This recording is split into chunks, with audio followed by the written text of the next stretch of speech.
conexiones. Algo me dice el... Perdón, puse a grabar la reunión. ¿Está bien? Te avisaba que está grabando, Cookie.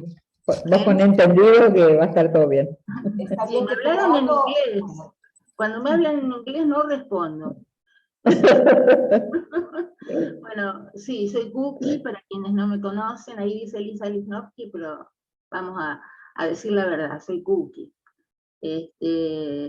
Bueno, para quienes no me conocen, yo soy Cookie y soy creadora y administradora del grupo Eutanasia, Derechos y Final de Vida, que es una organización que cree, en esto de la administración, está compartida con mi compañera Viviana Vilesker, que hoy va a ser la coordinadora de este taller.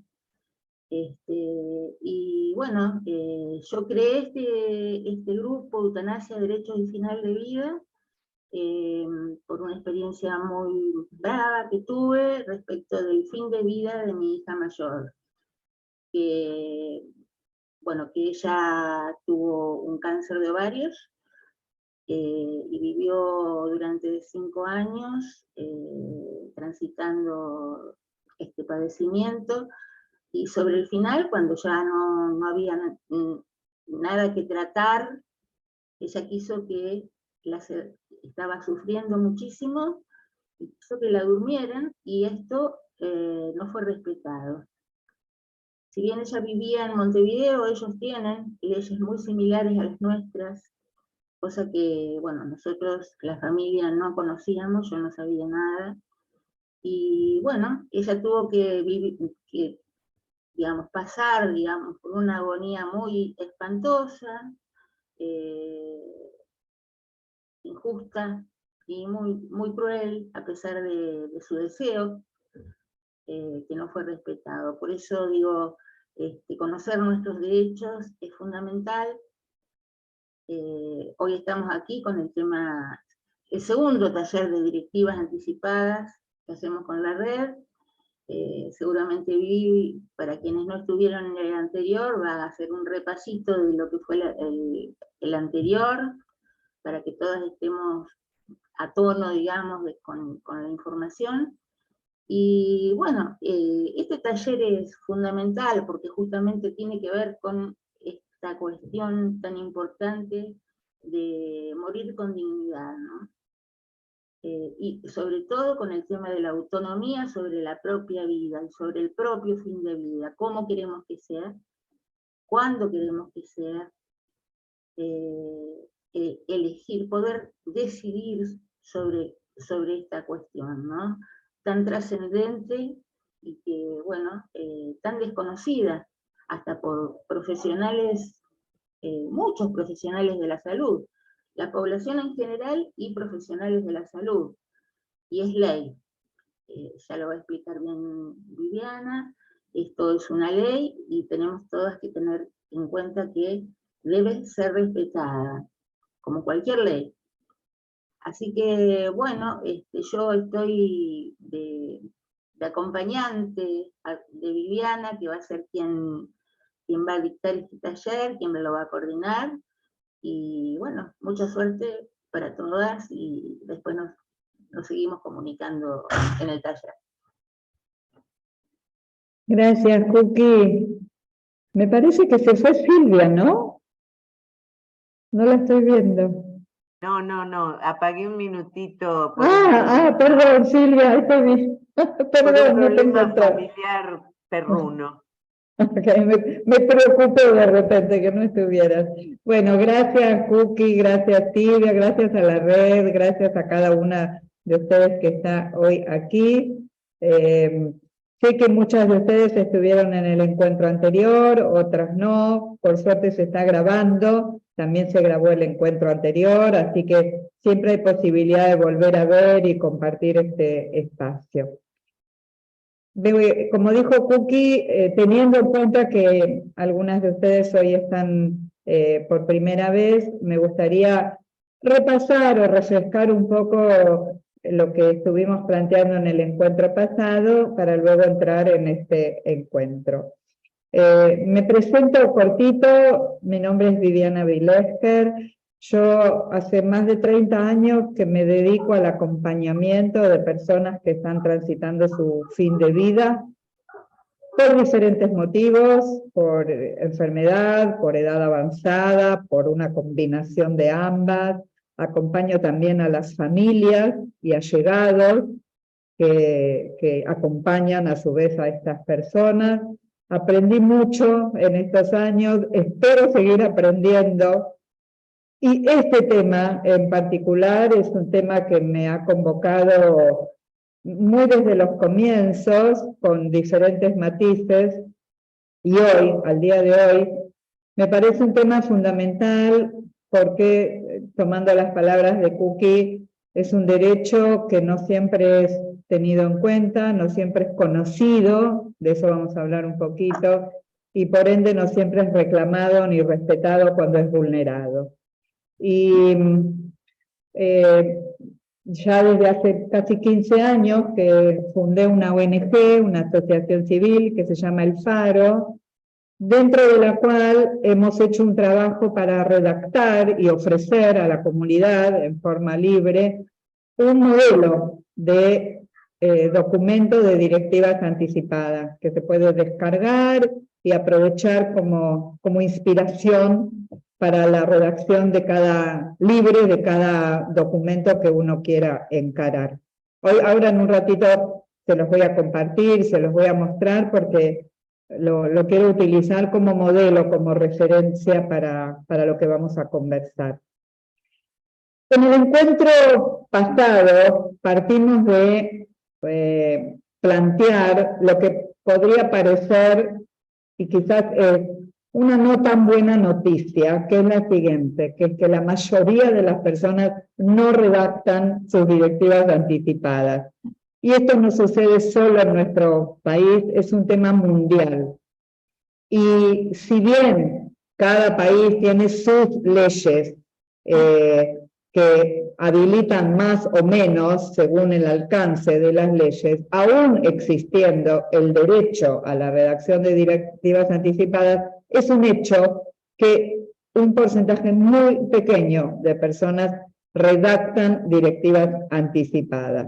A tal punto que algunos comentaristas o personas expertas en la materia han salido a decir que ha fracasado la idea de la redacción de las directivas anticipadas. Yo personalmente no estoy de acuerdo. Creo que en todo caso lo que ha fracasado es la comunicación alrededor y la educación comunitaria alrededor de este tema y no el hecho de tener leyes que la propicien.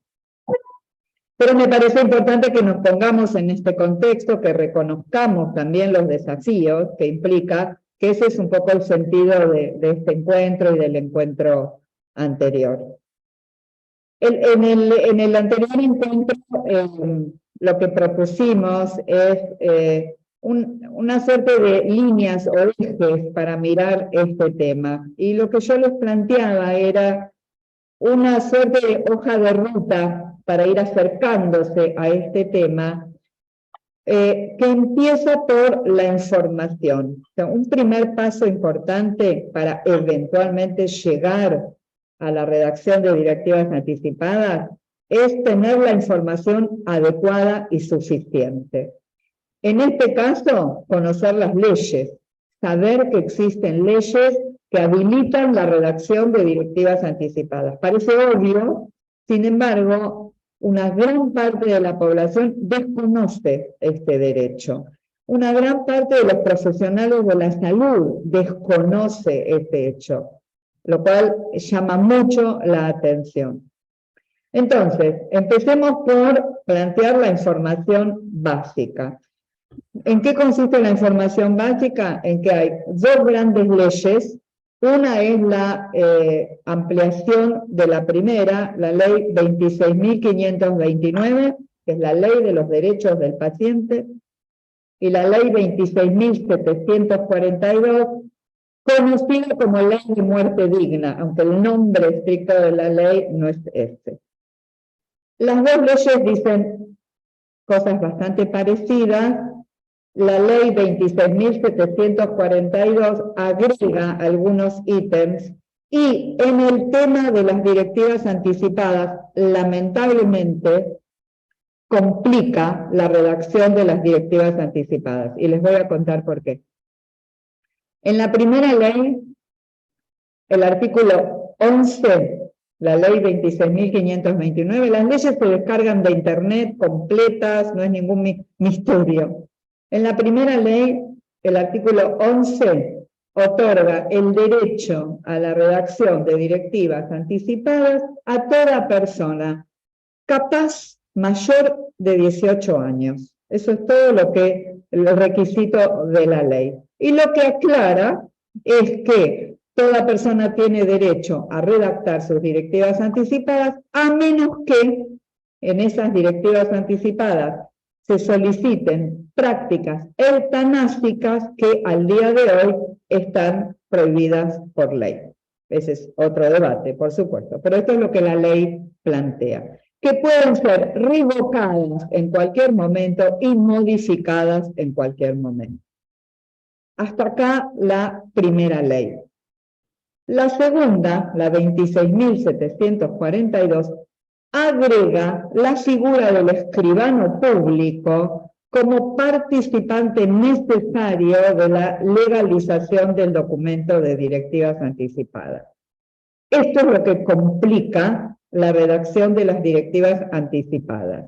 Según lo que dicen quienes han estado involucrados, este ítem ha sido más que nada trabajo del lobby de los escribanos y convierte a esta ley en una ley injusta, porque no todas las personas tienen o tenemos acceso a los honorarios de un escribano, porque lo que la ley plantea es que las directivas anticipadas sean inscriptas como documento público, como la escritura de la compra de un bien.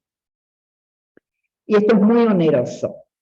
Entonces, a menos que el Estado provea en forma gratuita la posibilidad de un escribano, ya se produce una injusticia. No obstante, este ítem, si bien todavía figura en la ley y no se ha modificado, cuando la ley se transfirió al Código Civil, no se puso el ítem del escribano público. Entonces, estamos en una situación en donde, según qué marco de referencia legal se utilice, puede aparecer o no. Esto lo digo porque lo van a leer y para algunas personas este es un tema que puede obstaculizar la redacción de directivas anticipadas. La realidad práctica en el territorio es que las directivas anticipadas no inscritas como escritura pública se hacen respetar, se cumplen cuando son adecuadamente redactadas, presentadas, etcétera, que eso lo vamos a ver después, ¿sí? Entonces, que no sea un impedimento esto para la redacción de las directivas anticipadas. Y hay muchas maneras de lograr que sean cumplidas sin que medie este impedimento que plantea la ley. Entonces, primer punto, primera estación en este viaje es la información. Y cada uno de nosotros, sabiendo que esto existe, somos también voceros de estos derechos, en nuestro entorno inmediato, en nuestro entorno laboral, social, etc. Es una misión comunitaria, difundir estos derechos. En teoría sí, en teoría por un juez de paz, pero en la práctica no lo hacen. Entonces es una dificultad. Hay muchas personas que están trabajando para que esto se elimine, que haya una nueva enmienda de la ley y se elimine este punto.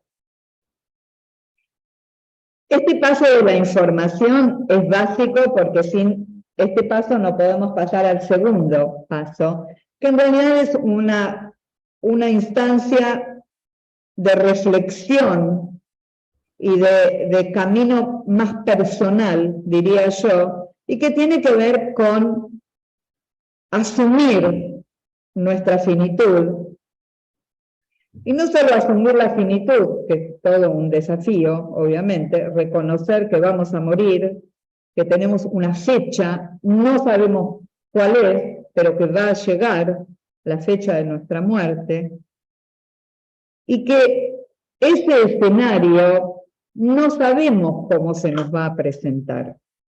Ninguno de nosotros puede saber anticipadamente cómo se va a encontrar en el final de su vida. Y las directivas anticipadas, por eso se llaman anticipadas, están pensadas para la instancia en que lleguemos al final de nuestra vida y no nos podamos comunicar. Porque si yo estoy en mi lecho de muerte y puedo hablar y puedo decir quiero esto o no quiero esto, no necesito el documento, que sea ejecutado el documento. Pero si estoy en un estado en donde no puedo comunicarme por mi condición biológica, por mi condición cognitiva, ese documento es mi voz. Habla por mí. Por eso es que tiene sentido redactarlas, para asegurarnos que aquello que es importante para nosotros, en la medida de lo posible, sea ejecutado. Este segundo paso es un paso de reflexión personal que implica esto que decía recién. No, Lidia, no, que yo sepa no, lamentablemente. Este paso es un gran paso que no es de un día para el otro. ¿Sí? Conectarnos con la muerte, conectarnos con la inevitabilidad de la muerte, conectarnos con ese escenario posible, imaginado, porque hoy quizás para quienes estamos acá puede ser más o menos lejano, más o menos inverosímil, nos cuesta creer que nos pueda pasar, pero nos puede pasar. Nos puede pasar por un accidente, nos puede pasar por un proceso de deterioro cognitivo, nos puede pasar por una enfermedad, etc. Y ahí ya es tarde. Ahí, si no hemos redactado nuestras directivas anticipadas, otros van a decidir por nosotros. Va a decidir por default, va a decidir el sistema médico, va a decidir nuestra familia, que puede o no saber lo que queremos. Entonces, para evitar esa posibilidad, es que nos anticipamos a redactar nuestras directivas. Esta etapa, de la cual hablamos en el encuentro pasado, que lleva tiempo, el tiempo que cada uno necesite, se complementa con una tercera instancia, que es la instancia de la comunicación al entorno, porque una vez que tengo la información, una vez que pude asumir esta posibilidad para mi vida, viene la tercera instancia de hacerle saber a mi entorno que estas son mis directivas anticipadas. Y el documento no es más que la transcripción por escrito, plasmado, eso que elaboré en la segunda instancia. Y este también es un desafío. ¿A quién se lo comunico? ¿Cómo lo comunico? ¿Quiénes son las personas con quienes me siento cómoda para hablar? ¿Con quién me parece que voy a tener alguna que otra dificultad? ¿Cómo lo comunico a mi equipo, si es que lo tengo, mi equipo asistencial? Hoy en día las directivas anticipadas se incluyen en la historia clínica, pero para eso tenemos que redactarlas, llevárselas al médico o médica de cabecera, solicitar que sean incluidas, que el médico sepa que si él, con nombre y apellido, no está en el momento en que se tengan que aplicar esas directivas por las razones que sea, que esto sea aplicado por otro profesional. O sea que hay toda una instancia de comunicación que hay que cubrir. Para esto también nos tenemos que preparar, orientar y llevar a cabo. Entonces, estos tres momentos tienen sus tiempos, tienen las particularidades de cada una de nosotras, la realidad de cada una de nosotras, y a la vez, de un modo muy general, lo planteo como una suerte de hoja de ruta, ¿sí? A tener en cuenta. Esto lo vimos en el encuentro pasado, muy resumido, y lo que hoy quisiera abrir con ustedes, y la idea es que lo podamos, en la medida de lo posible, gestionar interactivamente, es cómo nos disponemos a redactar el documento, ¿sí? Porque un documento de directivas anticipadas es de redacción libre. No hay un formato que la ley exija. No hay un formato que la ley exija. Yo he estado en muchos encuentros y webinars y paneles en donde se traen casos, y la variedad de formas con que las personas presentan sus directivas anticipadas es amplia, ¿sí? Idealmente sería un documento escrito, impreso, con los requisitos que después voy a contar de firmas, de testigos, etcétera. Pero he visto, les pongo un ejemplo, en una ocasión un gran debate sobre directivas anticipadas de una persona que lo había escrito en una servilleta de papel de un bar, ¿sí? Y ese papel que estaba en su vestimenta fue contemplado como directivas anticipadas por el equipo que atendió a la persona. O sea que lo pongo como un ejemplo tal vez un poco extremo, pero válido a su vez. Entonces, es libre el modo, la longitud del documento, no hay ningún requisito que la ley imponga. Esta es una muy buena noticia, pero también es un desafío, porque podemos escribir un documento muy amplio y muy general, podemos escribir un documento muy específico, muy detallado. Eso va en cada persona.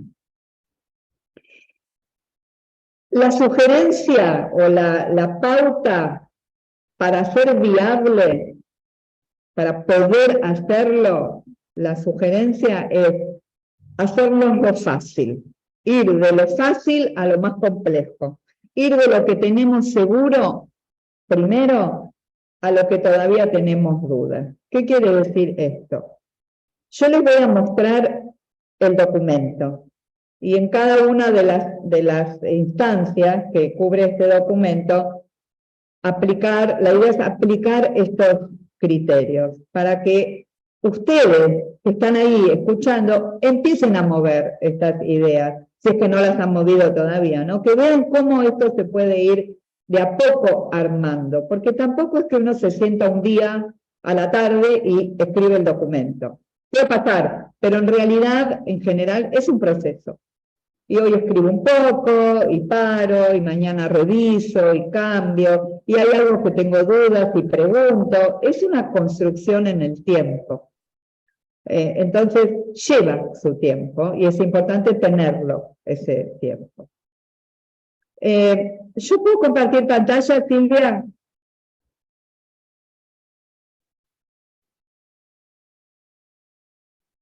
Sí, puedo compartir pantalla. Ya vi que sí. Entonces, miren, acá está el documento.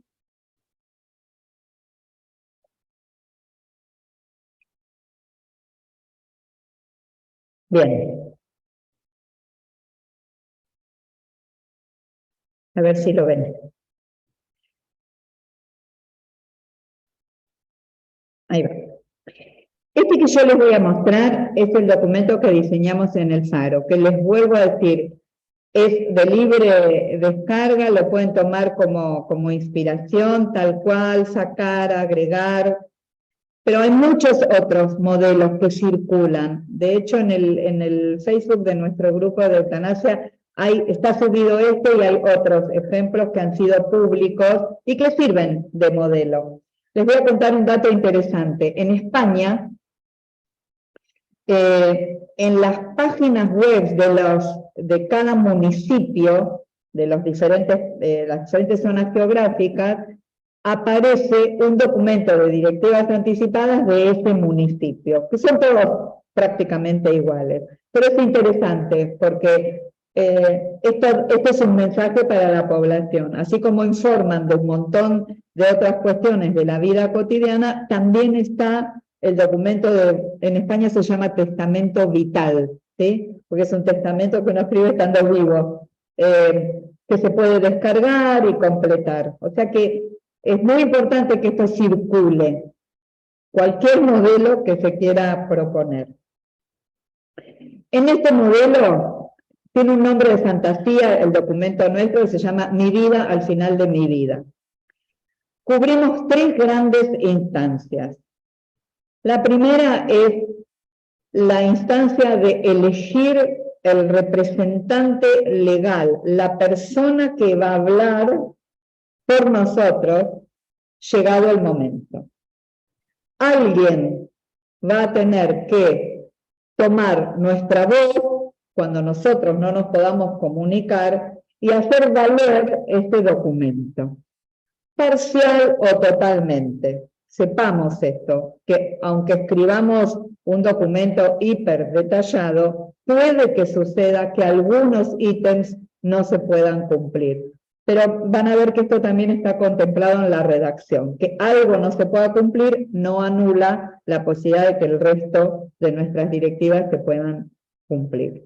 Entonces, primera instancia para empezar a pensar, ¿quién de mi entorno actual, por supuesto, porque no puedo no hacerlo en mi entorno actual, sería la persona apropiada para actuar como mi representante legal? Esto va a constar en el documento, ahora van a ver, por lo tanto es necesario que piense, que reflexione y elija.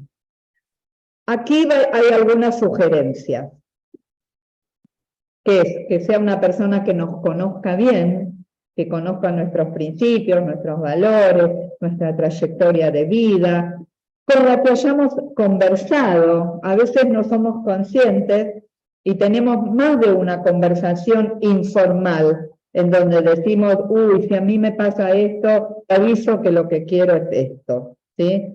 Porque le pasó a otro, porque vimos una película, porque hubo un caso en los medios. Entonces, alguien que nos conozca, con quien hemos conversado, que nos aprecie y que pueda tomar decisiones, que no va a decidir por nosotros, porque las decisiones las escribimos, pero va a tener que ir a decir, doctor, doctora, acá está el documento, usted lo tiene, le están haciendo esto y pidió que no le están haciendo esto y pidió que sí. Ay, perdón, tiré mi cámara, disculpen. Eso me pasa por hablar con las manos, empuje la cámara. Entonces, es una persona que va a ser nuestro vocero y por eso es importante y desafío elegir quién. También es importante que sea una persona que no esté muy distante geográficamente en el momento que escribamos las directivas. No sabemos el futuro cuál va a ser, para que se facilite la posibilidad de la presencia.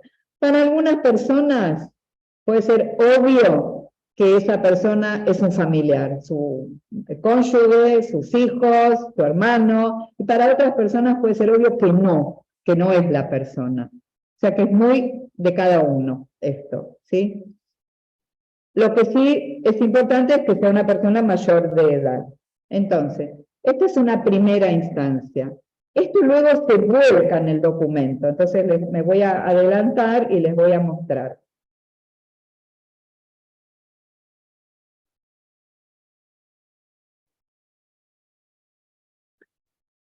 Aquí está explícitamente escrito.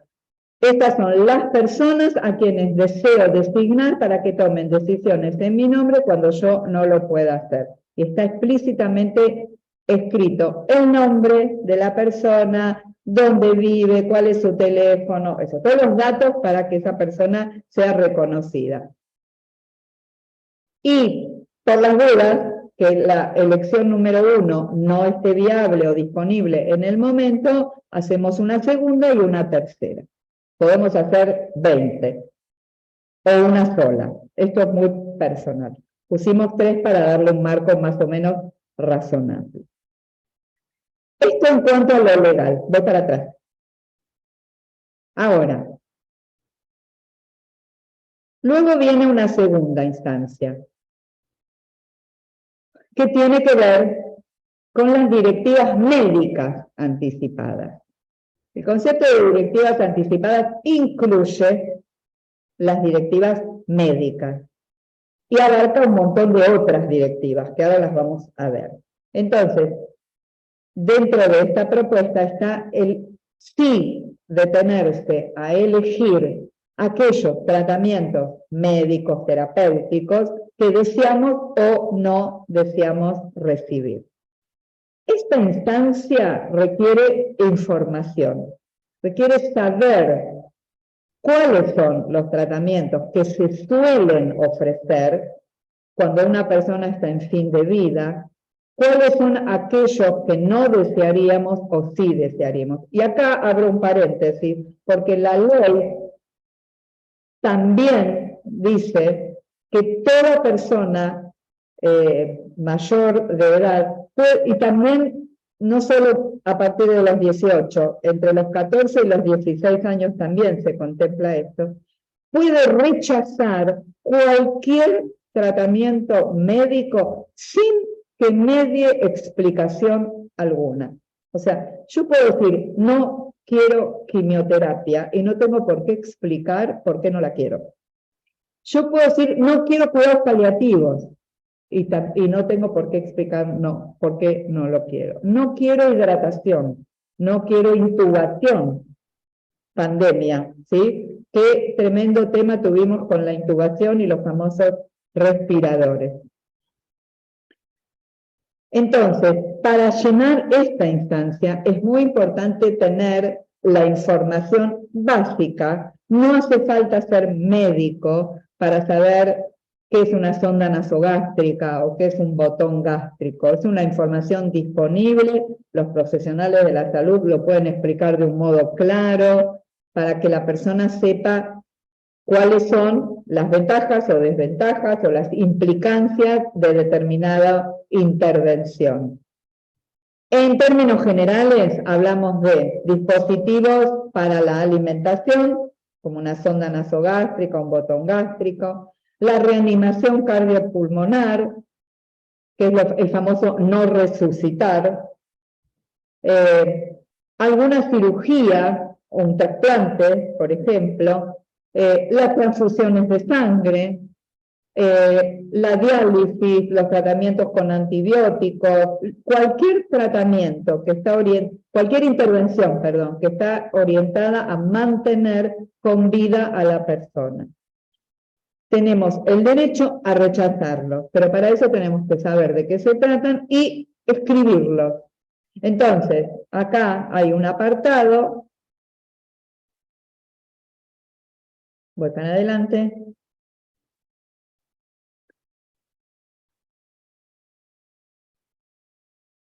Los tratamientos médicos en donde lo que propusimos nosotros, pero eso ustedes lo van a escribir como les parezca, uno va marcando lo que quiere y lo que no quiere. Está desglosado con el mayor detalle que pudimos poner, cuáles podrían ser las eventuales intervenciones, cuáles aceptaríamos y cuáles no. Entonces marcamos con una cruz.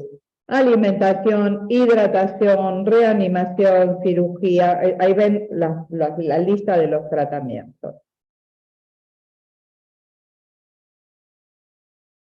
Esta instancia también lleva tiempo y también está atravesada por la cosmovisión de cada uno, la historia de cada persona, la relación que tiene con su médico, su personal tratante, el equipo tratante. Entonces, quiero volver acá.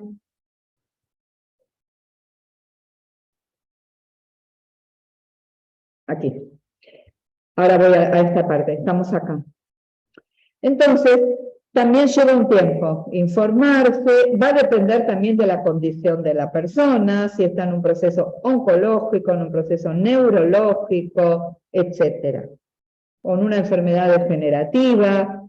Según el proceso en el que se encuentre la persona, algunos de estos dispositivos serán o no serán deseados o rechazados. Les decía recién, las directivas anticipadas no solo incluyen las directivas médicas, sino que también abarcan otras instancias que a nosotros nos pareció importante también explicitar. Entonces, habilitamos una tercera parte en el documento que tiene que ver con los cuidados generales que se brindan en fin de vida. Y que acá incluimos una lista muy larga, se las voy a mostrar solo a modo de referencia, que tiene que ver con el trato general, que tiene que ver con el cuidado, con el entorno. Por ejemplo,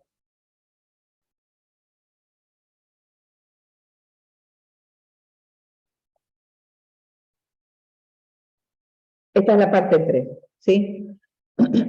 Pusimos, y esto tómenlo como una guía, no es una obligación. Deseo morir en mi hogar, voy eligiendo, siempre y cuando sea posible. Esto es importante decirlo, ¿sí? Acá les comento un dato estadístico. Se calcula que el 80% de las personas, cuando se les pregunta dónde quisieran morir, dicen en mi casa. Sin embargo, de ser posible, solo el 20% lo logra porque no lo comunica. Entonces, cuando el sistema interviene, y lo sabemos por experiencia todos, interna a las personas. Las terapias intensivas están llenas de personas que fallecen en terapia intensiva, y sabemos muy bien lo que es fallecer en terapia intensiva, aislado, solo, etc. Cuando no siempre es necesario, pero el sistema interviene y decide por la persona. Entonces, explicitar, deseo morir en mi hogar siempre y cuando sea posible. Deseo recibir cuidados hospice. Cuidados hospice son los cuidados paliativos que se brindan o en una institución, en un hospice, o en el domicilio, que son cuidados de calidad de vida, que no son tratamientos, no son intervenciones curativas, y que tienen que ver con el confort, con el tratamiento del dolor, con el cuidado del cuerpo, de la piel, con la alimentación, con la respiración. Que no impiden la muerte, la permiten y a la vez cuidan a la persona para aliviar todo sufrimiento aliviable, evitable, ¿sí? Por ejemplo, deseo que se me hagan masajes con aceites o con cremas. Para algunas personas es importante pedirlo esto, dejarlo por escrito. Deseo que se me lean lecturas de mi agrado cuando se acerque el momento de mi fallecimiento. Lecturas espirituales, lecturas filosóficas, lecturas significativas para la persona. Deseo estar acompañado. Hay personas que explícitamente piden estar acompañadas, otras que no, que quieren estar solas. Deseo que se me toque o no, esto puede ser significativo para algunas personas, que haya música, que haya una práctica espiritual a mi alrededor, que se informe a mi comunidad religiosa o espiritual de mi inminente fallecimiento para que acudan mis compañeros o compañeras de práctica. Deseo tener fotografías de mis seres queridos cerca de mi cama, etc. Y por supuesto todo lo que hace al tratamiento del cuerpo. Si quiero ser enterrada, cremada, si quiero que haya velatorio, si quiero que se haga algún ritual en mi velatorio, un homenaje, que haya música, etc. Bien, esto es para que tengan una idea. Voy a... no, un detalle más. Una vez que el documento está redactado, lo que hacemos es firmarlo. Es muy importante que esté firmado, ¿sí? Acá pusimos una redacción que consultamos con expertos y que nos dijeron esto tiene validez legal, o sea que es una redacción contemplada de validez legal. Pido que mi familia, mis médicos y otros proveedores del cuidado de la salud, mis amigos y demás personas, cumplan con mis deseos según los he comunicado a mi representante legal para decisiones del cuidado de mi salud, o de acuerdo con lo expresado en este formulario. Incluso hemos puesto, no sé si lo llegaron a ver porque lo pasé un poco rapidito, se nos ocurrió que podía ser interesante, porque vimos que en otros países se hace, llevar en la propia billetera una tarjeta, y la diseñamos acá para que cada persona la pueda imprimir, en donde está dicho con el propio nombre del documento que he redactado un documento de directivas anticipadas. A ver si lo encuentro. Acá. Esto se puede imprimir, se puede plastificar y llevar en la propia billetera, porque si tengo un accidente, esto está con mis documentos. Entonces, dejo constancia que he firmado un documento de voluntades anticipadas, mi médico es tal, esta es la persona que tiene una copia.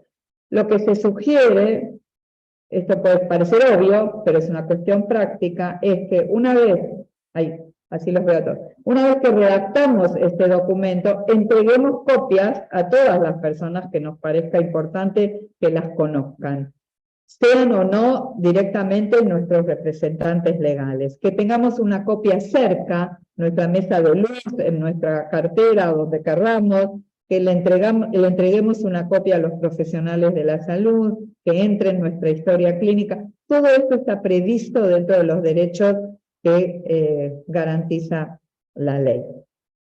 Bueno, me detengo acá, veo que Lidia quiere preguntar algo y los invito a todas que pregunten, que comenten, lo que sea que surja, así vamos compartiendo resonancias, inquietudes y preguntas. Lidia.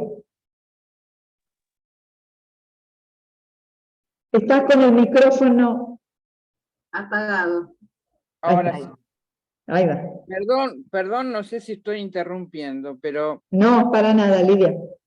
hay algo que yo tengo en mi mente y la verdad que no sé a quién preguntarle. Si yo quisiera ser cremada, pero soy judía, ¿cómo hago? Porque hay un tema, no sé cómo decirlo, cultural dentro de nuestra comunidad, y me cuesta charlarlo con mi hijo. No me atrevo todavía. ¿Él se opondría, Lidia? No lo sé, pero tengo un solo hijo. Nada, me gustaría saber si hay alguna forma de resolverlo. La única forma es que lo converses con él y que se pongan de acuerdo y que él respete tu voluntad. ¿Por qué? Vos podrías ir, ¿vos sos de Cava? ¿De Ciudad de Buenos Aires? Bueno. Sí. Hay un formulario que vos podés completar en el cementerio de la Chacarita, en donde vos dejás por escrito que deseas ser cremada. Ajá. Pero la letra chica, abajo, dice que si algún familiar se opone, esta declaración queda anulada. Por lo tanto, si tu hijo se opusiera, no se podría hacer. O sea, el cementerio no respetaría tu formulario. Entonces, el mejor camino es que lo hables con él y que se pongan de acuerdo y que vos lo puedas dejar por escrito, habiendo acordado con él.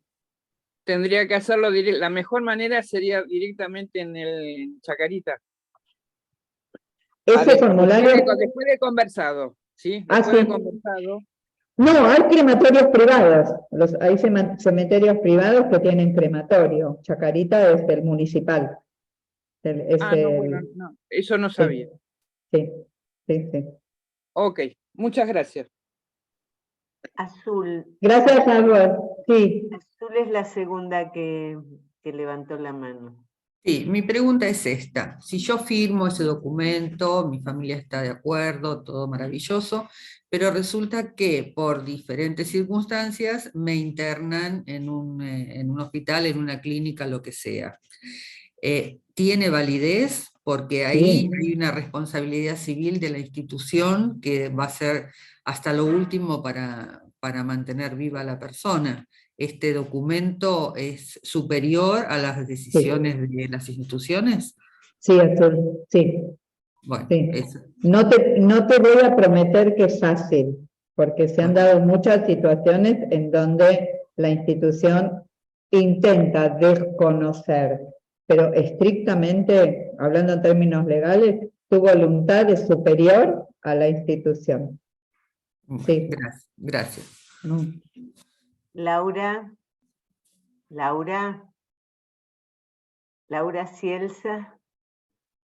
Ciesla. Que mirá que me complican con los apellidos, ¿eh? Ponerle la Hola. L esa. Sí, soy Ciesla y toda la vida me dijeron Ciesla. Es así. Es así. Bueno, dos cosas. Primero, creo que era Lidia. Bueno, yo también soy de la colectividad judía y desde hace muchos años le dije a mi familia que el día que yo muera quiero ser cremada.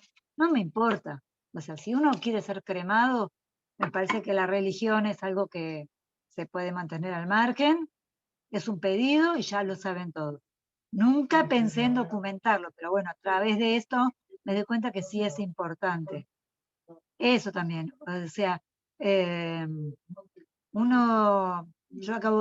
mi papá estuvo con un cáncer y estuve viviendo, y la verdad que es muy difícil darse cuenta qué es lo que la persona que está muy mal y que ya no está pudiendo hablar quiere.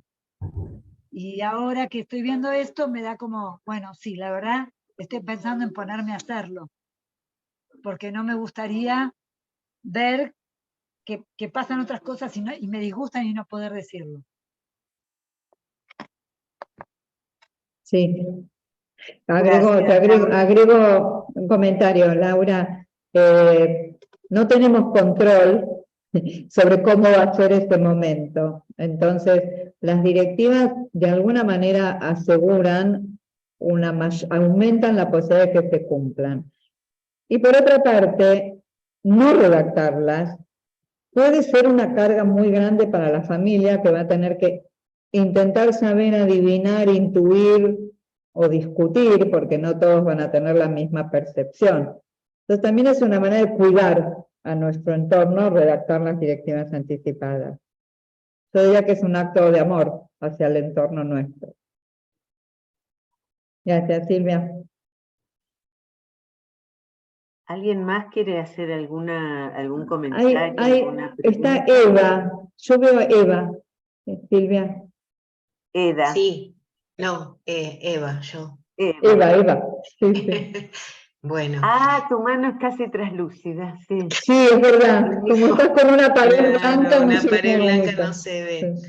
Tenés Bueno, una mano tímida, Eva. sí, estoy ahí media pachuchona. En principio, bueno, todo este tema que es súper, súper valioso de enfrentarlo, de hablarlo, nos pone de cara a nuestra propia muerte. Y no sé cuánto lo hemos pensado.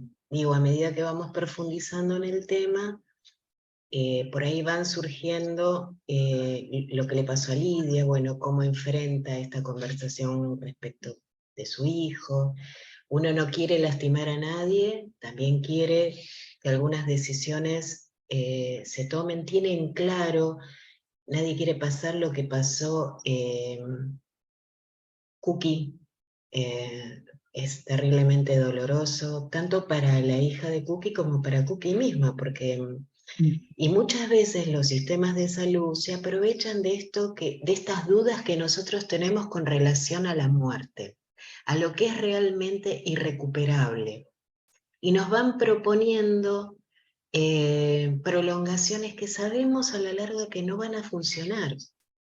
Pero nadie quiere cargar con la culpa de, uy, no hice todo lo que pudiera haber hecho, y en realidad la muerte no es ni un castigo, ni es algo de lo que nos debamos responsabilizar, sino más bien me parece que es la aceptación de los procesos naturales de vida.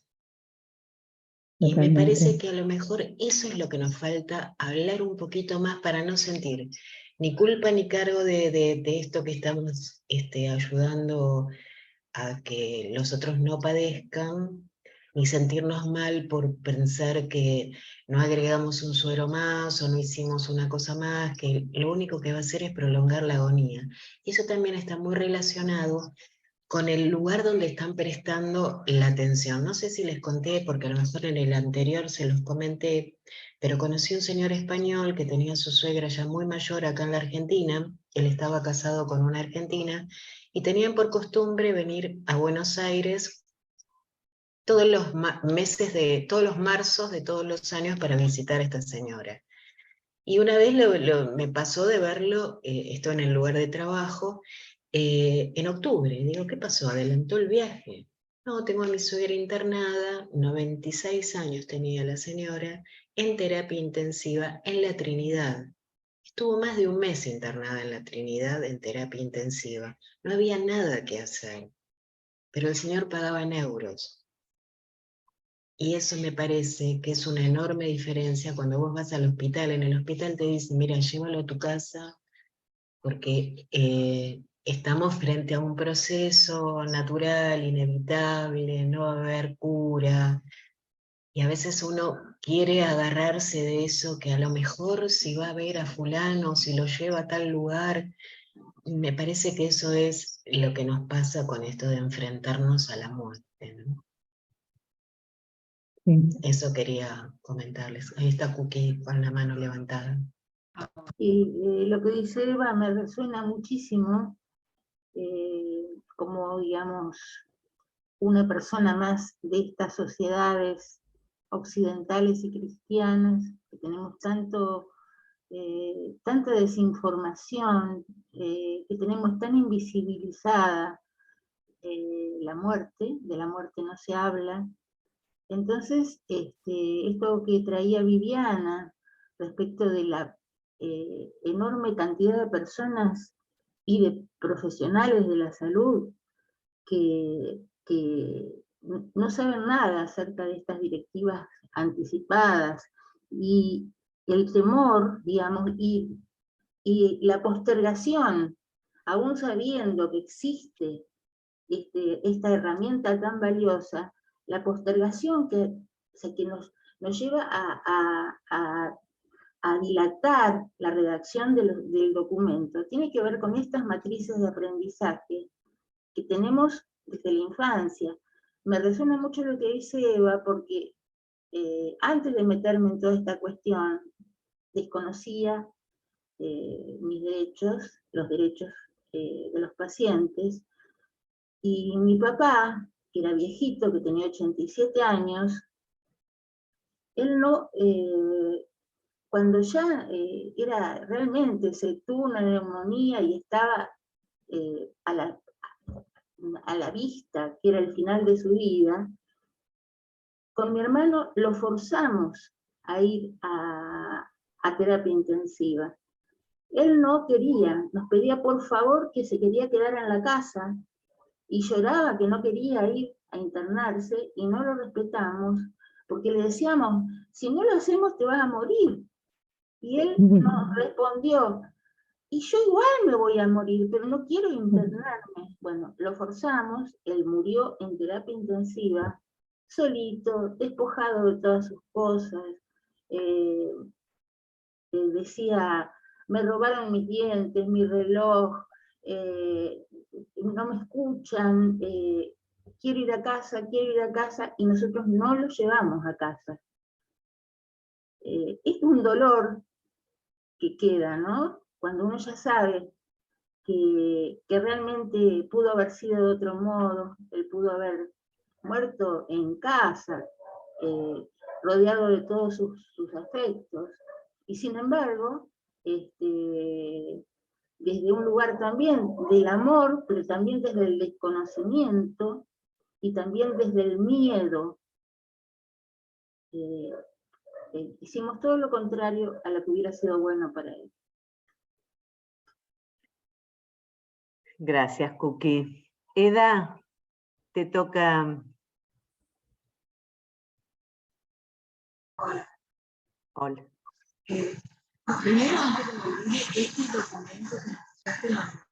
Algo pasa con tu No se entiende. micrófono, que estás interfiriendo.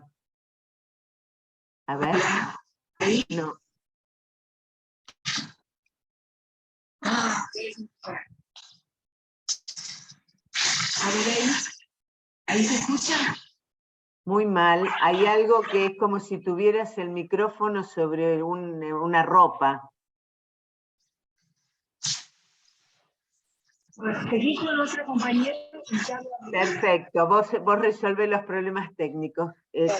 Clau Elena.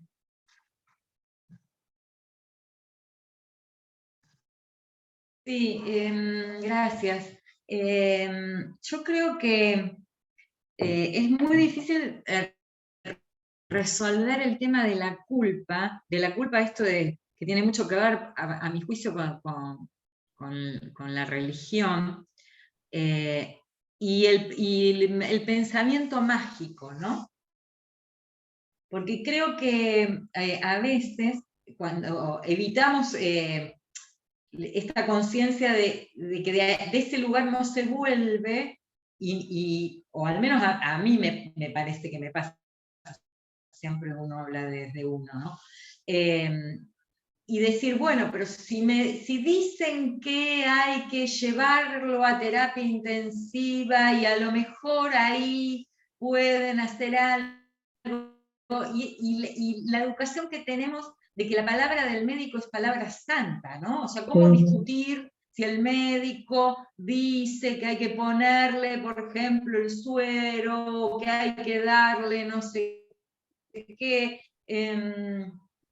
Me parece que en esos momentos son muy, muy difíciles, ¿no? Que desde acá y como a la distancia se pueden tomar un montón de decisiones, pero hay que fortalecerse mucho para eso, para hacerlo con un familiar directo y no sentir culpa, ¿no? Porque por todo esto que digo.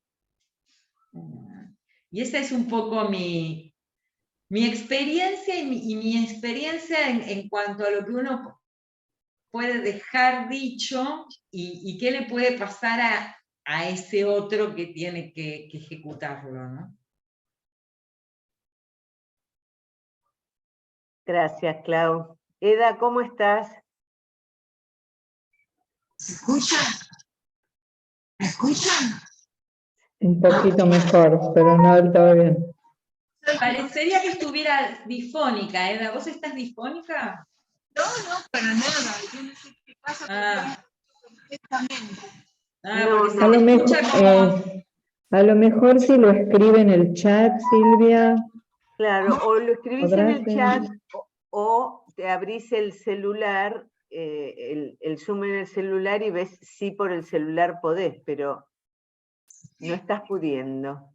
Sí, ¿ustedes no me escuchan a mí? ¿No me Sí, te escuchamos como si estuvieras hablando entre papeles que vas arrugando a medida que hablas.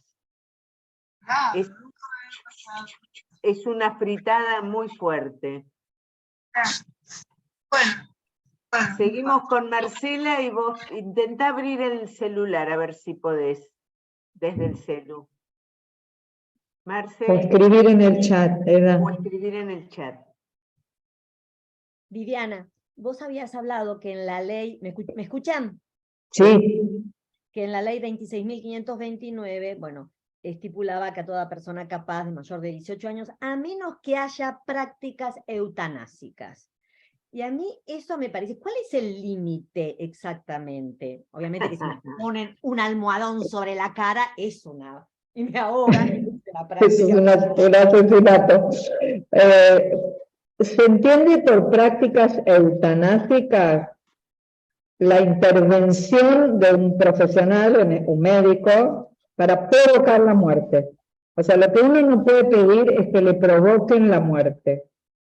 El límite no siempre es absoluto, porque no existen en estas cuestiones, pero el límite sería entre permitir la muerte y provocar la muerte.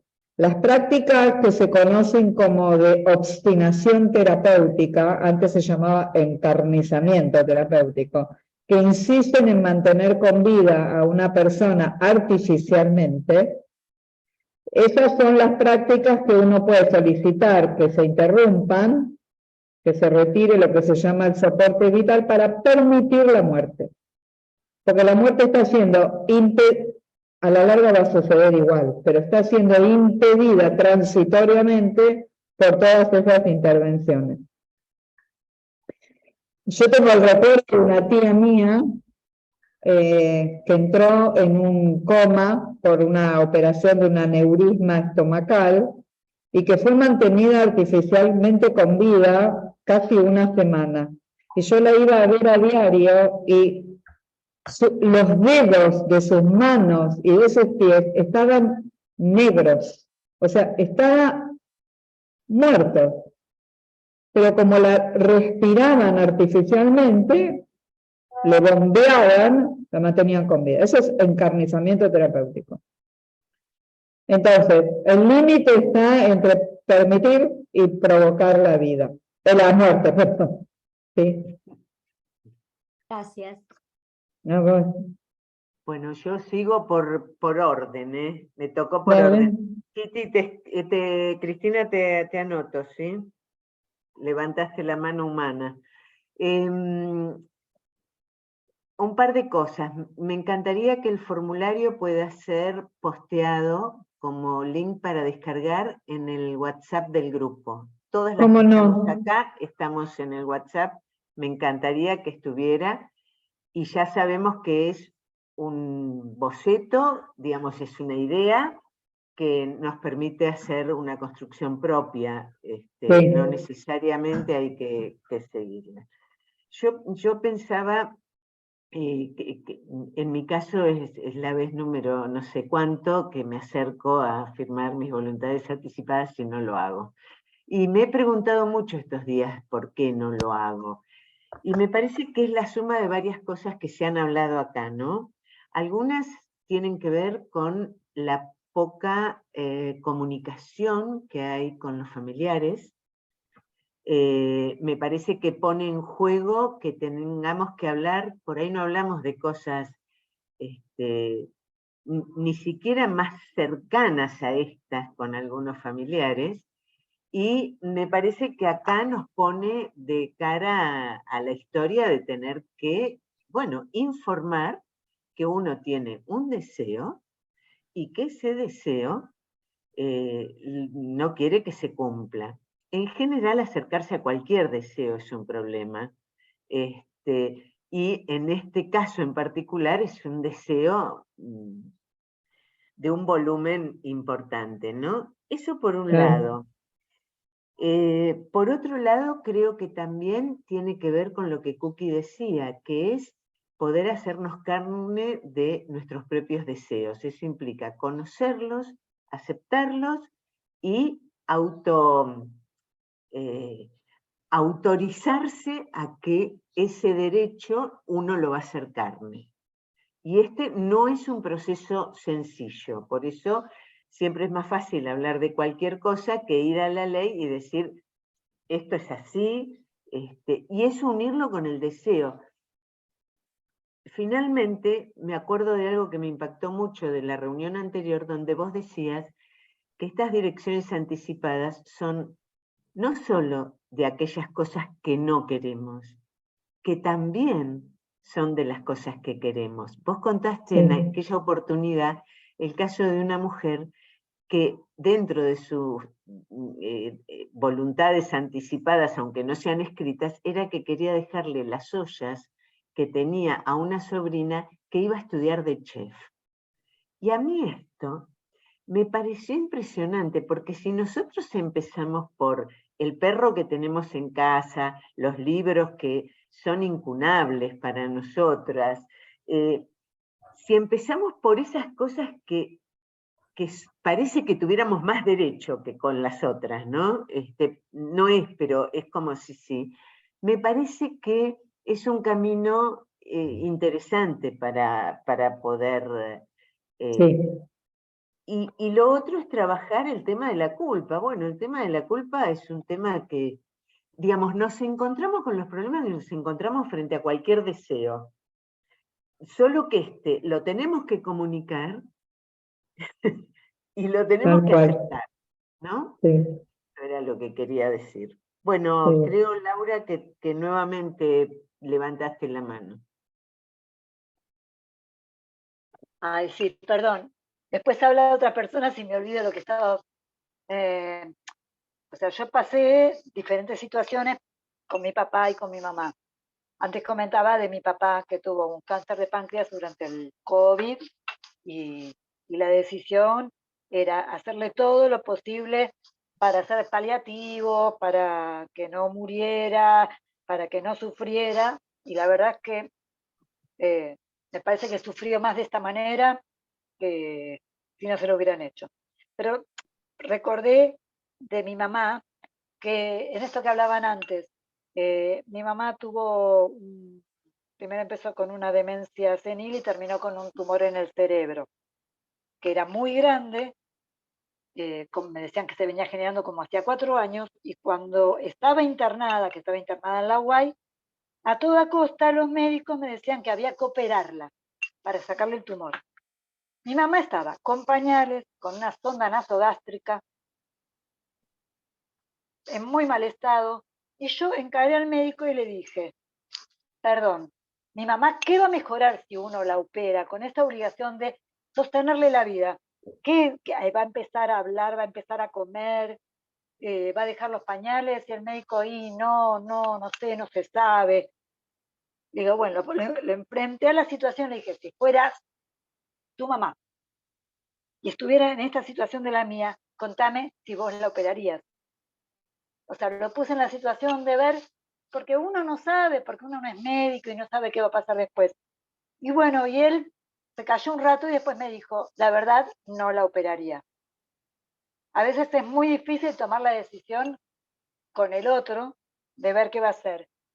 Y tal vez mi mamá murió a los 2 meses o al mes y medio de esto, pero tal vez hubiera postergado la vida 8 meses con una sonda nasogástrica, con pañales. Me parece que es muy importante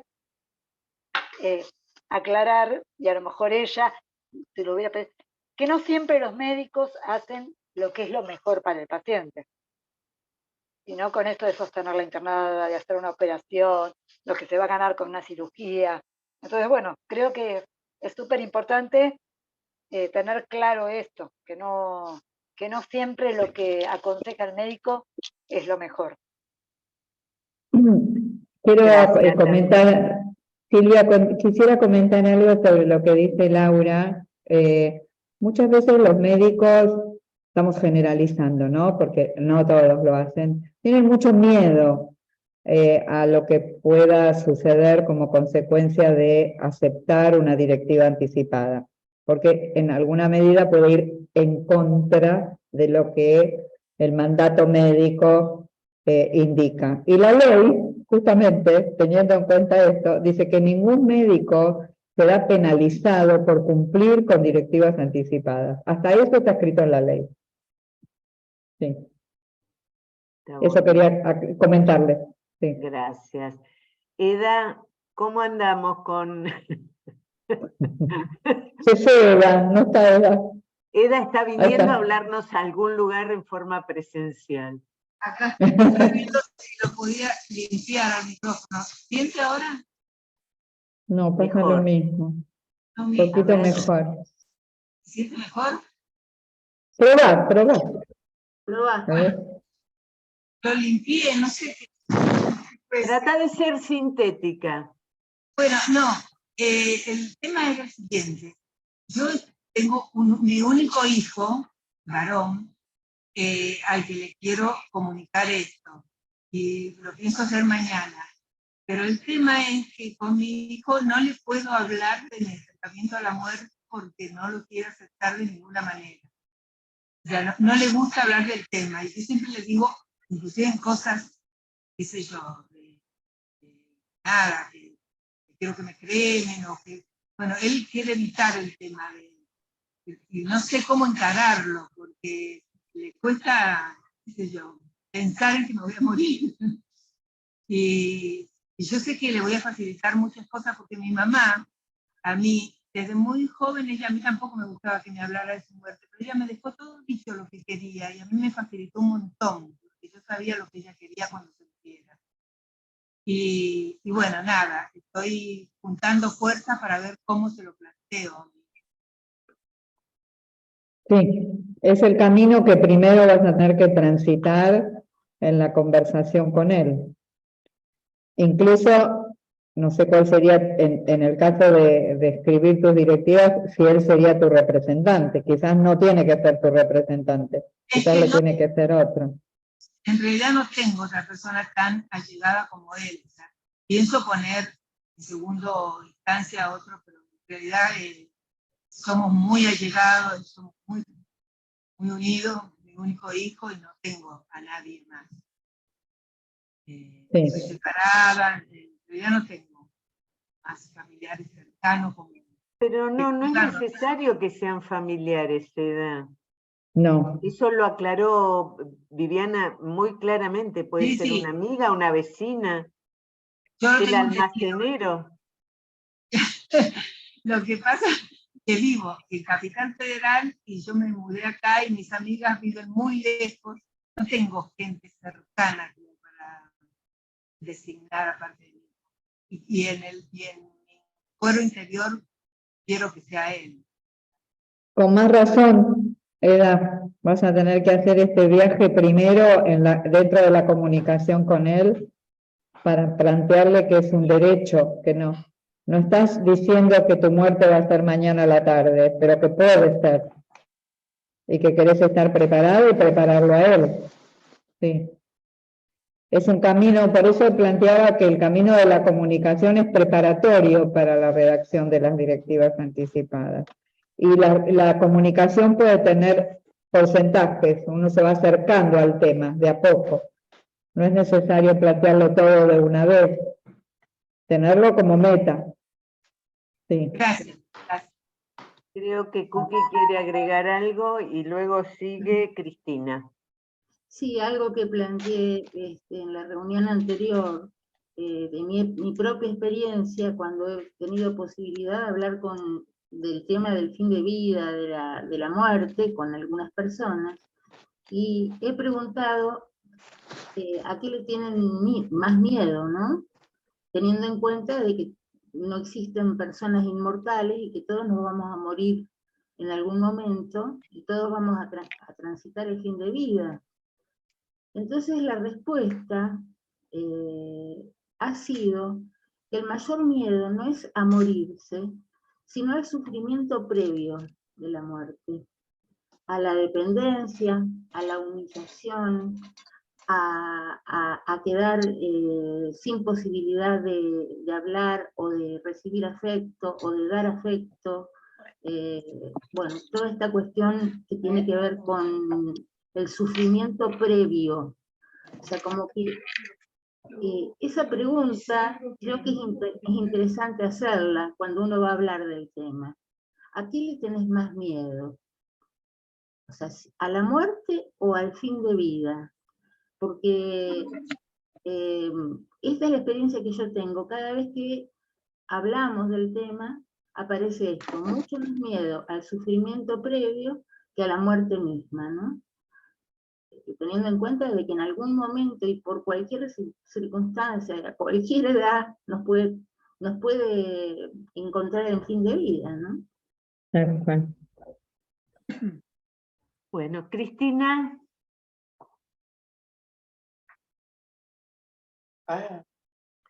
Tenés que desmutearte, abrir el micrófono, Cristina. Ahí está. Bien. Ahora sí. No, yo estaba escuchando porque yo hace mucho que me planteo mentalmente el tema de la eutanasia. Y esto que estamos hablando nosotros es una etapa anterior. Culturalmente me parece que nosotros no estamos preparados para dejar que la decisión de la muerte la tome algo divino, desconocido, que no somos nosotros. Con el avance de la medicina se le traspasó al médico la posibilidad de decidir cuándo morimos. Yo creo que me parece bárbaro, que esto es un avance, pero cuesta mucho porque, bueno, tenemos que desprendernos culturalmente de esta idea que tenemos nosotros del final de la vida, como algo tremendo, que nadie quiere hablarlo, que mucha gente no quiere que su familiar muera en su casa por 50.000 cosas que imagina, que le han quedado de la infancia, y esto lo he visto yo. Mi madre murió en mi casa, y el médico quería llevársela, yo le dije que no, porque debemos hacerlo. Pero, digamos, ¿qué debemos hacer? Nada, acompañarla hasta que se muera. Esto es muy difícil para nosotros porque culturalmente no estamos preparados. Yo conocí a una mujer que se murió en Holanda, muy grande. Un día se metió en la cama, entonces la familia llamó al médico. Y le dice, ¿y usted por qué? Dice, pues ya estoy cansada. ¿Usted quiere morir? No todavía, mientras pueda fumar un cigarro y tomar un whisky, yo no voy a morir. Y cuando perdió las ganas de fumar y tomar el whisky, lo llamó y dijo, ahora estoy listo. Porque ellos tienen la eutanasia, que nosotros no tenemos. Es decir, ella decidió morir, como mucha gente que decide morir se va a Holanda, se va a Suiza, ¿no? Nosotros no tenemos, estamos en esta otra etapa, que es desmistificar que el médico tiene en sus manos la posibilidad. Mi yerno se murió en el 21 por COVID, solo, en terapia intensiva, intubado. Y me parece terrible porque es como que yo todavía no puedo aceptarlo, porque no puedo vivirlo. La última vez que hablé con él, dice, estoy bien, me siento bien, pero después nunca más. Entonces, bueno, agradezco esto que están haciendo ustedes para ayudarnos a entrar de otra manera en este proceso hasta que lleguemos a la eutanasia. Yo quiero hacer un paréntesis, y es que probablemente más adelante tengamos una charla con Cookie y alguien más respecto de todos las posibilidades de leyes que ya están, yo creo que en Cámara, para tratamiento. Creo que son 6 o 5, y bueno, será un próximo, pero de momento tenemos algunas herramientas y son las que debemos utilizar, me parece a mí.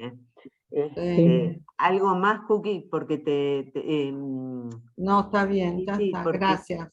Bueno, Nora, te toca a vos. Hola, ¿qué tal? Hola. Sí, primero algo cortito, no, me quedé pensando en Eda y digo, por ahí Eda, escribirle una carta amorosa a tu hijo y dársela personalmente, decir, bueno, para cuando estés dispuesto a leerla, pero se me ocurría, digo, por ahí a veces, a mí me pasa con mis hijos, con mi hija puedo hablar de este tema y creo que lo tenemos un poco más aceitado, con mi hijo la cosa se pone rispia, entonces digo, bueno, yo voy a dejarlo escrito y lo voy a dejar así repartidito por varios lugares y cuando esté dispuesto léelo, le digo a mi hijo varón. Mi hija lo maneja más el tema. Eso era algo cortito. Y lo otro por ahí, si hay tiempo, yo quería comentar, a mí me pasó con mis 2 padres. Mi papá era médico, trabajaba en un sanatorio en Cava, lo tuvieron que operar de pólipos, le sacaron los pólipos, pero uno era maligno, y cuando le dijeron que vamos a tener que sacar un pólipo muy grande, maligno, él habló con sus compañeros del trabajo y les dijo, no quiero nada invasivo, no quiero nada mecánico, no quiero que me resuciten, o sea, que lo había hablado con nosotros. Pero lo verbalizó solamente. Cuando entró en estado de coma, mis hermanos no querían saber nada con el tema. No, que se haga lo último, hasta lo último, mientras haya vida. Entonces fue un tironeo entre los compañeros del sanatorio, que lo apreciaban mucho, entonces pretendían hacer hasta lo último imposible, mis hermanos, el tironeo con mis hermanos, hasta que, bueno, más o menos nos pudimos sentar a hablar y decir, nos están diciendo que su intestino no se recupera, está en coma, está asistido respiratoriamente, está entubado, él dijo que no quería nada de esto, paremos acá. Fue terrible porque estuvo un mes internado con toda esta asistencia, hasta que se acercó un médico y un enfermero y nos empezaron a mostrar los valores. Dicen, miren, este valor está subido porque este otro está medicado, porque este otro está entubado, si esto no estuviera, o sea, es todo máquina. Además a mí me agarró un ataque así de locura, me salió la violencia arriba, yo decía, es el capitalismo intentando mantenerlo vivo para que sigamos consumiendo, no tenía nada que ver cómo me había puesto. Bueno, finalmente se decidió no continuar con esta invasión y falleció. Con mi mamá tenía Alzheimer, yo me la traje acá a Mendoza porque mi papá ya había fallecido, y bueno, vivió hasta los 89 años, hasta que empezó con, bueno, un deterioro del Alzheimer, que ya no comía sola, que pañales, que la internamos por una cuestión, una obstrucción intestinal severa, y realmente me asombré, porque bueno, San Rafael es mucho más chico, una médica, la cirujana, se acercó y me dijo, mira, la podemos operar, pero ella ya no está pudiendo por sus propios medios. Entonces la operamos, le quitamos esta obstrucción, si es cancerígena va a quimio o a radio, va a ir, como es colostomía, va a estar entubada, va a estar con asistencia respiratoria, y me dijo, yo con mi mamá, con un ser querido, no la operaría, la pasaría a cuidados paliativos, y yo me quedé asombradísima, porque no sabía que estaba esa posibilidad acá en San Rafael. Me dice, mira, a partir de la pandemia nos comenzamos a replantear esto, pero tenés que firmar vos el consentimiento. Como estaba yo sola acá, mis hermanos están en Buenos Aires, los llamé, les dije, bueno, está bien, firma, pero viajamos a despedirnos. A ver, fue doloroso, fue tristísimo, pero fue mucho más amoroso y tranquilizador para ella y para todos nosotros. Pero en este momento nosotras tenemos la posibilidad de decidir sobre nosotras, y eso hace una diferencia, Nora. Porque, digamos, pensar lo que podría haber sido con nuestros padres, digo, nosotras hoy tenemos las herramientas para poder tomar esas decisiones, ¿no? Y además Silvia agregó algo, las historias que van compartiendo son justamente la referencia para poder avanzar y redactar el documento. Indudable, indudable. Sí. Nora, ¿querés agregar algo más? No, no era eso, ¿no? Muchas gracias. Gracias. Silvia, de Santa Fe, otra de apellido dificilísimo. Hola. Bueno, yo voy a decir algo que es mi conflicto. Creo que Cookie en algún momento podría llamarla y hablar con ella. Yo estoy convencida de que quiero redactar mis directivas, pero no lo hago como vos, Silvia Leu. Pero hay una cosa, que es enfrentarme a mis hijos, y sobre todo uno que inmediatamente me va a decir, y yo también quiero escribir mis directivas, porque es el que siempre dice, yo no quiero sufrir, no me importa lo que pase, yo no quiero dejar de, yo si no camino, o sea, en un estado de tenés el problema inverso que da. De absoluto hoy, viste que prácticamente si le llegan a cortar una pata él se quiere suicidar porque tiene que ser entero y perfecto. Bueno, esto, ¿cómo lo vamos resolviendo? Yo tuve experiencias de un padre que a los 49 años tuvo una ACV y le dijeron que no había posibilidades, de todas maneras lo tuvieron, lo mantuvieron, la tuvieron, después vivió 20 años. Tuve una tía que tomé la decisión, porque no había retorno, de poder hacerlo. Pero la verdad, le pregunto a todas, ¿cómo podemos prepararnos? Porque nos tenemos que enfrentar a esta otra parte que es dolorosa para mí. Yo tuve un hijo también con un problema gravísimo, que entra al sanatorio prácticamente muerto. Me he enfrentado en esa situación y la desesperación en ese momento de que se haga todo, que un milagro, que lo que sea.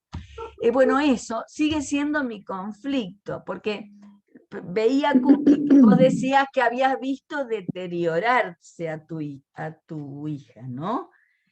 Y pienso que sí, cuando uno ve que la situación es extrema, pero bueno, me pasa eso. Silvia, yo quiero contarte algo cortito, algo personal. Cuando yo redacté mis directivas anticipadas, que ya las cambié un par de veces, porque también eso aprendí, que cada tanto las vuelvo a leer y digo, sí. La compartí con mis hijos, yo tengo hijos de más de 40 años, ¿no? Aclaro esto para que se sepa que son adultos. Y fue muy interesante que a partir de que yo redacté mis directivas, se presentaron conversaciones sumamente importantes acerca de lo que ellos querrían si les sucediera, porque yo no sé quién se va a morir primero.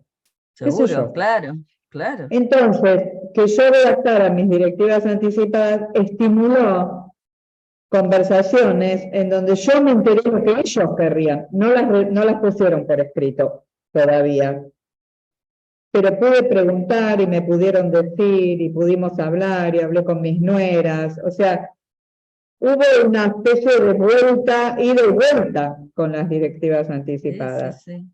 Entonces, mi documento fue un estímulo para que se abriera y yo me enterara y ellos se enteraran de un montón de deseos o valores o principios que estaban ahí pero no estaban explicitados.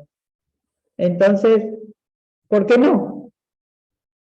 No, nosotros lo hemos hablado también. Yo digo, ¿qué nos pasa? Porque el decir, nosotros queremos nuestras directivas anticipadas, nos pone a las cosas que nos pueden solicitar nuestros hijos y estar nosotros en esa situación. Y yo las pasé con los dos, con mi tía que no dudé y con mi papá que queríamos que pasara cualquier cosa, pero que no lo vayan a desconectar. ¿Qué pasa con tus...? O sea, ¿qué nos pasa? En realidad, más que nada es cómo, por eso decía con Cookie, ¿cómo nos preparamos para aceptar lo que nuestros hijos estén demandando cuando a lo mejor nosotros vamos a querer insistir hasta la esperanza, digamos, poniéndome en el otro lugar de mamá o... Bueno, eso me cuesta un poco, no porque no lo hablemos, sino porque me sigue costando leer la directiva de mi hijo y que uno de ellos es tan extremista que puede ser tremendo. No sé si a las otras les pasa eso. Por supuesto. Pero justamente por eso, Silvia, es que el documento se redacta gradualmente, no en un estado de emoción intensa, en donde no estás capacitada para tomar decisiones. Justamente. Bueno, gracias. Estás más tomada por la emoción. Sí. Silvia, te quiero pedir disculpas, pero en 5 minutos yo me tendría que retirar también. Yo veo que algunas personas se van retirando. Sí. Quedan 2 personas para hablar. Si alguien más lo necesita, dígalo o calle para siempre, o haga una directiva anticipada y para el próximo. Estela, ¿te levantaste la mano? Gaby. Sí, bueno, yo pensaba, ¿no?, que en general tengo bastante reticencia a, digamos, a las decisiones que tomen algunos médicos, un poco por alguna experiencia que he tenido, por ejemplo, con mi madre, ¿no? Es decir, mi madre tuvo un cáncer de mama y la operaron. Cuando yo hablo con el médico después de la operación, parecía que estaba todo bien, Y resulta que me dice, sí, no hay ningún problema, se va a recuperar. Bueno, la cuestión que unos 5 o 6 años después, resulta que va a un control y, bueno, anteriormente, por supuesto, después de la operación le habían aplicado rayos, ¿no? Bueno, la cuestión que después de unos años resulta que le comentan, le dan la noticia que tiene cáncer en el pulmón. O sea que se le había producido ya una metástasis. Y entonces, cuando en la segunda parte, digamos, cuando se le declara este cáncer, este segundo cáncer, hablo con el médico, que no era el que la había operado inicialmente, sino otra persona, y hablo con él y me comenta que ya en la historia clínica habían dejado el médico que la operó que le habían quedado unos ganglios. O sea que fue tremenda la desazón que me dio, la bronca que tuve realmente por no haber sabido la verdad, porque si evidentemente no había en ese momento, el médico estimaba que no se podía hacer otra cosa para sacarle esos ganglios, por lo menos nos tendría que haber avisado, porque la actitud nuestra hubiera sido totalmente diferente, no